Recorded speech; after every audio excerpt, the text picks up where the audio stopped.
Manipur, Bharat ki awang nongpokta leiba apikpa leibak amani. Chakna lamdam asigi mapung oiba jinjakni.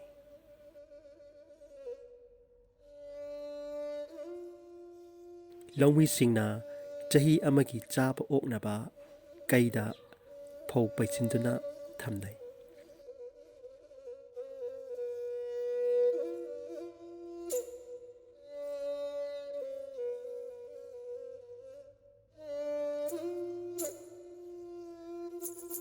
Manipur da thanariba phau makhala asi Asia da phangliba Oraiza Sativa hariba phau aduki kanglupni.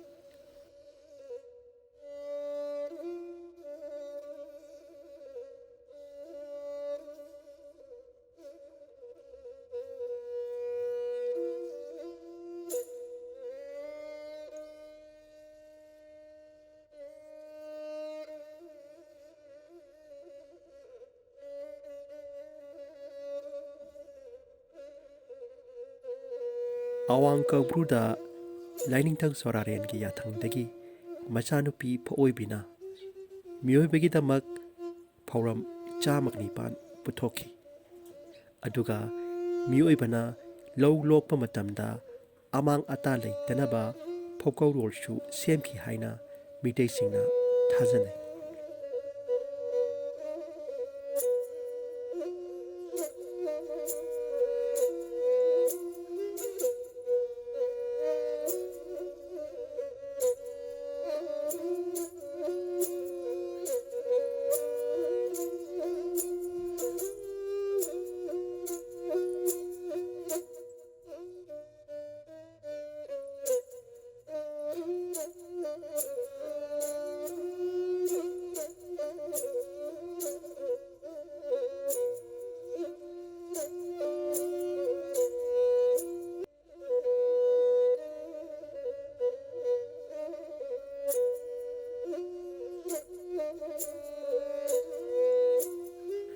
Awang Kabru onduna seng lei tharaga phoibi imada phokthok laihenbiu haina kurumlaga lau khawba amadi yeibagi chanapi ngalingai matamdagi leiraki.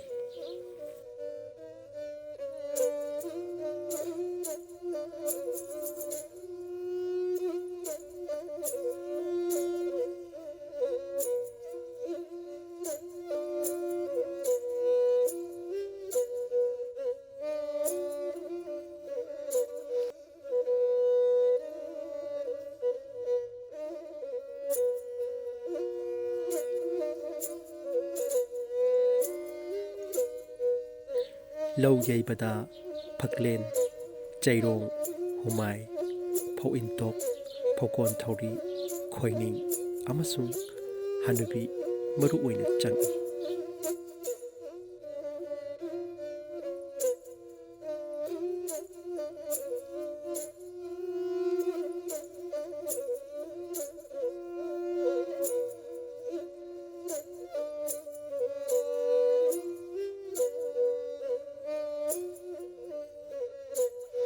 Lau yairingaida phauthakta mai yot pukhatnade aduga karigumba huina shanna phautakta kakhrabadi phatte phoktok halli thajanabana phokau pagi chanabi leirami.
ꯐꯧꯒꯤ ꯂꯥꯏꯔꯦꯝꯕꯤ ꯐꯑꯣꯏꯕꯤꯅ ꯑꯀꯣꯡꯖꯥꯝꯕꯒꯤ ꯃꯃꯥ ꯊꯣꯏꯗꯤꯡꯖꯥꯝꯕꯤꯗ ꯑꯍꯤꯡ ꯑꯃ ꯌꯥꯔꯦꯛꯆꯒꯤ ꯍꯥꯏꯔꯨꯕꯗ ꯅꯨꯡꯁꯤꯗꯕ ꯃꯑꯣꯡ ꯎꯠꯇꯨꯅ ꯆꯩ ꯊꯥꯡꯗꯨꯅ ꯐꯑꯣꯏꯕꯤꯕꯨ ꯏꯃꯨꯡꯗ ꯑꯍꯤꯡ ꯌꯥꯔꯦꯛꯍꯟꯈꯤꯗꯦ꯫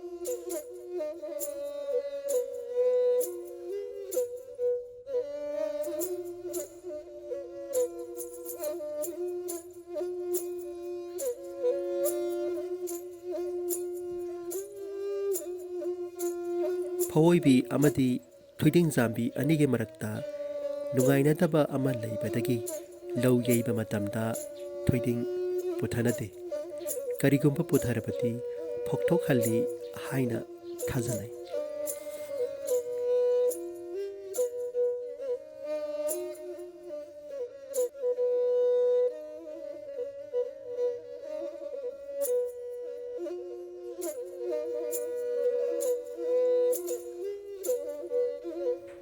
ꯃꯇꯝꯅ ꯑꯍꯣꯡꯕ ꯄꯨꯔꯛꯏ꯫ ꯑꯍꯣꯡꯕ ꯀꯌꯥꯒꯤ ꯃꯔꯛꯇ ꯂꯝꯗꯝ ꯑꯁꯤꯒꯤ ꯆꯠꯅꯕꯤ ꯊꯥꯖꯅꯕꯤ ꯀꯌꯥꯁꯨ ꯌꯥꯎꯈꯤ꯫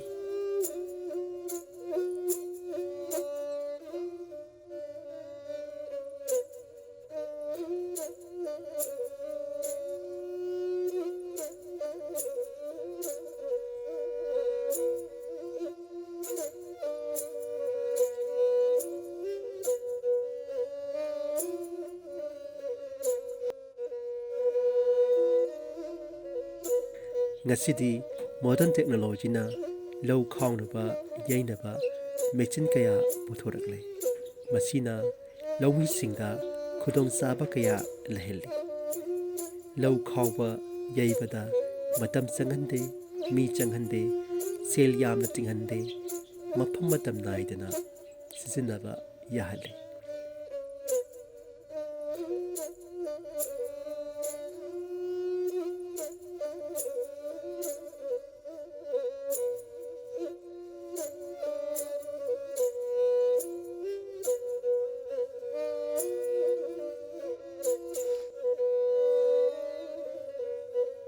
ꯃꯣꯗꯔꯟ ꯇꯦꯛꯅꯣꯂꯣꯖꯤꯅ ꯂꯧꯃꯤꯁꯤꯡꯗ ꯈꯨꯗꯣꯡꯆꯥꯕ ꯀꯌꯥ ꯄꯤꯔꯕꯁꯨ ꯂꯝꯗꯝ ꯑꯁꯤꯗ ꯉꯜꯂꯤꯉꯩ ꯃꯇꯝꯗꯒꯤ ꯂꯧꯎ ꯁꯤꯡꯎꯕꯗ ꯂꯩꯔꯝꯕ ꯆꯠꯅꯕꯤ ꯊꯥꯖꯅꯕꯤ ꯀꯌꯥ ꯑꯗꯨꯗꯤ ꯇꯞꯅ ꯇꯞꯅ ꯃꯥꯡꯈꯤꯕꯒꯨꯝ ꯇꯧꯏ꯫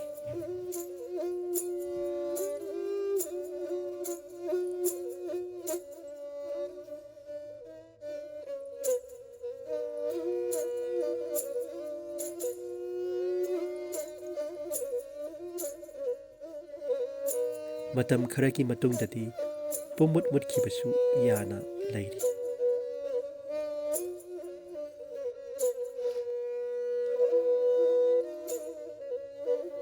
ꯆꯠꯅꯕꯤ ꯃꯥꯡꯂꯕꯗꯤ ꯅꯥꯠꯁꯨ ꯃꯥꯡꯂꯦ꯫